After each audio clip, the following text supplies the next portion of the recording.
جب تقدیر میں سب کچھ لکھ دیا گیا تو عمل کا کیا فائدہ؟ بعض لوگ کہتے ہیں جب تقدیر میں لکھ دیا گیا کون شخص جنتی ہے اور کون سا جہنمی ہے تو اب عمل کرنے سے کیا فائدہ ہوگا؟ تو وہی جو تقدیر میں لکھا ہے۔ خوب سمجھ لیجئے، اس کا یہ مطلب نہیں کہ تم وہی عمل کرو گے جو تقدیر میں لکھا ہے، بلکہ اس کا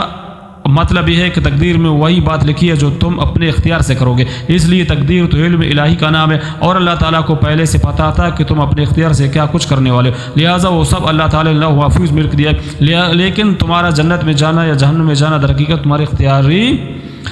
اعمال ہی کی بنیاد پر ہوگا۔ یہ بات نہیں انسان عمل وہی کرے گا جو تقدیر میں لکھا ہے، بلکہ تقدیر میں وہی لکھ دیا گیا جو انسان اپنے اختیار سے عمل کرے گا۔ اللہ تعالیٰ نے انسان کو اختیار دیا ہے، اس اختیار کے مطابق انسان عمل کرتا رہتا ہے۔ اب یہ سوچنا کہ تقدیر میں سب کچھ لکھ دیا ہے لہٰذا ہاتھ پر ہاتھ رکھ کر بیٹھ جاؤ، یہ درست نہیں۔ چنانچہ حضور صلی اللہ علیہ وسلم نے یہ حدیث فرمائی تو صحابہ کرام نے پوچھ لیا، جب یہ فیصلہ ہو چکا کہ فلاں شخص جنتی اور فلاں شخص جہنمی ہے تو پھر عمل کرنے سے کیا فائدہ ہے؟ سرکار دو عالم صلی اللہ علیہ وسلم نے فرمایا، یعنی عمل کرتے رہو، اس لیے ہر انسان کو وہی کام کرنا ہوگا جس کے لیے وہ پیدا کیا گیا تھا، لہٰذا تم اپنے اختیار کو کام میں لا کر عمل کرتے رہو۔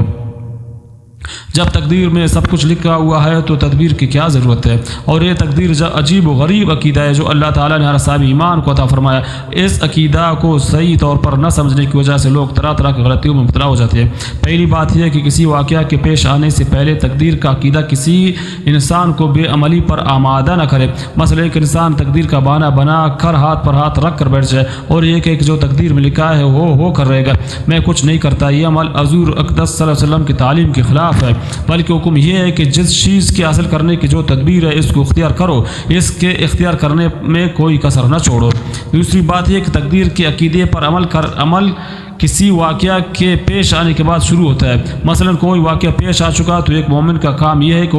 وہ یہ سوچے کہ میں نے جو تدبیریں اختیار کرنی تھی وہ کر لی، اور اب جو واقعہ ہماری تدبیر کے خلاف پیش آیا وہ اللہ تعالیٰ کا فیصلہ ہے، ہم اس پر راضی ہے، لہٰذا واقعہ پیش آ چکنے کے بعد اس پر بہت زیادہ پریشانی، بہت زیادہ حسرت اور تکلیف کا اظہار کرنا اور یہ کہنا کہ فلاں تدبیر اختیار کر لیتا تو یوں ہو جاتا، یہ بات عقیدہ تقدیر کے خلاف ہے۔ ان دو انتہاؤں کے درمیان اللہ تعالیٰ نے ہمیں راہ اعتدال یہ بتا دی کہ جب تک تقدیر پیش نہیں آئی اس وقت تک تمہارا فرض ہے کہ اپنی سی پوری کوشش کر لو اور احتیاطی تدابیر بھی اختیار کر لو۔ اس لیے ہمیں یہ نہیں معلوم کہ تقدیر میں کیا لکھا ہے۔ تقدیر کا صحیح مفہوم اور حقیقت۔ حضرت عمر فاروق ایک مرتبہ شام کے دور پر تشریف لے جا رہے تھے کہ راستے میں آپ کو اطلاع ملی کہ شام کے علاقے میں طاعون کی وبا پھوٹ پڑی۔ یہ انتہا سخت طاعون تھا، انسان بیٹھے بیٹھے چند گھنٹوں میں ختم ہو جاتا تھا۔ اس طاعون میں ہزارہا صحابہ کرام شہید ہوئے تھے۔ آج بھی اردن میں حضرت عبیدہ بن جراح کے مزار کے پاس پورا قبرستان ان صحابہ کرام کی قبروں سے بھرا ہوا ہے جو اس طاعون میں شہید ہوئے۔ بہرحال حضرت عمر فاروق نے صحابہ کرام سے مشورہ کیا وہاں جائے یا نہ جائے اور واپس چلے جائے۔ اس وقت حضرت عبد الرحمن بن عوف نے ایک حدیث سنائی، حضور اقدس صلی اللہ علیہ وسلم نے ارشاد فرمایا کہ اگر کسی علاقے میں طاعون کی وبا پھوٹ پڑے تو لوگ اس علاقے سے باہر ہے اور جو اس علاقے کے اندر داخل نہ ہو، اور جو لوگ اس علاقے میں مقیم ہیں وہ وہاں سے نہ بھاگے۔ یہ حدیث سن کر حضرت عمر فاروق نے فرمایا اس حدیث میں آپ کا صاف صاف ارشاد ہے کہ ایسے علاقے میں داخل نہیں ہونا چاہیے، لہٰذا آپ نے وہاں جانے کا ارادہ ملتوی کر دیا۔ اس وقت ایک صحابی غالباً حضرت عبیدہ بن جراح تھے، انہوں نے حضرت عمر فاروق سے فرمایا کہ آپ اللہ کی تقدیر سے بھاگ رہے ہیں، یعنی اگر اللہ تعالیٰ نے اس طاعون کے ذریعہ موت کا آنا لکھ دیا ہے تو موت آ کر رہے گی، اور اگر تقدیر میں موت نہیں لکھی تو جانا اور نہ جانا برابر ہے۔ جواب میں حضرت عمر فاروق نے فرمایا اے ابو عبیدہ، اگر آپ کے علاوہ کوئی شخص یہ بات کہتا تو میں اس کو معذور کا سمجھتا، لیکن آپ تو پوری حقیقت سے آگاہ ہے، آپ یہ کیسے کہہ رہے ہیں تقدیر سے بھاگ رہا ہوں؟ پھر فرمایا ہاں ہم اللہ کی تقدیر سے اللہ کی تقدیر کی طرف بھاگ رہے ہیں۔ مطلب یہ تھا کہ جب تک واقعہ پیش نہیں آئے اس وقت تک ہمیں احتیاطی تدابیر اختیار کرنے کا حکم ہے، اور ان احتیاطی تدابیر کو اختیار کرنا عقیدہ تقدیر کے خلاف نہیں بلکہ عقیدہ تقدیر کے اندر داخل ہے، کیونکہ نبی اکرم صلی اللہ علیہ وسلم نے حکم فرمایا احتیاطی تدابیر اختیار کرو، چنانچہ اس حکم پر عمل کرتے ہوئے واپس جا رہے ہیں۔ لیکن اس کے باوجود اگر تقدیر میں ہمارے لیے طاعون کی بیماری میں مبتلا ہونا لکھا ہے تو اس کو ٹال نہیں سکتے، لیکن ہمیں اپنی سی تدبیر پوری کرنی چاہیے۔ یہ ہے ایک مومن کا عقیدہ، اپنی طرف سے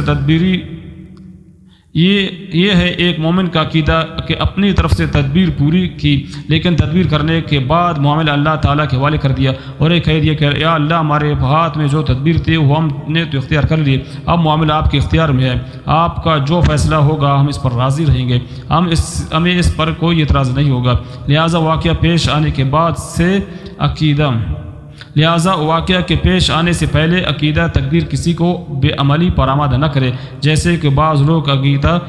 تقدیر کو بے عملی کا بہانہ بنا لیتے ہیں اور یہ کہتے ہیں کہ جو تقدیر میں لکھا ہے ہو تو ہو کر رہے گا، لہٰذا ہاتھ پر ہاتھ رکھ کر بیٹھ جائے، کام کیوں کرے؟ یہ درست نہیں، کیونکہ اسلام کی تعلیم یہ ہے کہ اپنی تدبیر کرتے رہو، ہاتھ پاؤں ہلاتے رہو، لیکن ساری تدابیر اختیار کرنے کے بعد اگر واقعہ اپنی مرضی کے خلاف پیش آ جائے تو اس پر راضی رہو، لیکن اگر تم اپنی رضامندی کا اظہار نہ کرو بلکہ یہ کہہ دو کہ یہ فیصلہ تو بہت غلط ہوا، بہت برا ہوا، تو اس کا نتیجہ سوائے پریشانی میں اضافے کے کچھ نہیں ہوگا۔ اس لیے جو واقعہ پیش آ چکا وہ بدل نہیں سکتا اور آخر کار تمہیں تسلیم خر کرنا ہی پڑے گا،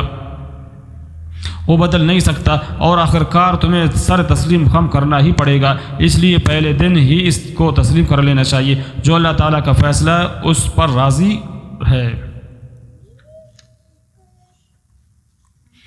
اللہ تعالیٰ کے تمام کام قابل تعریف کیوں ہے؟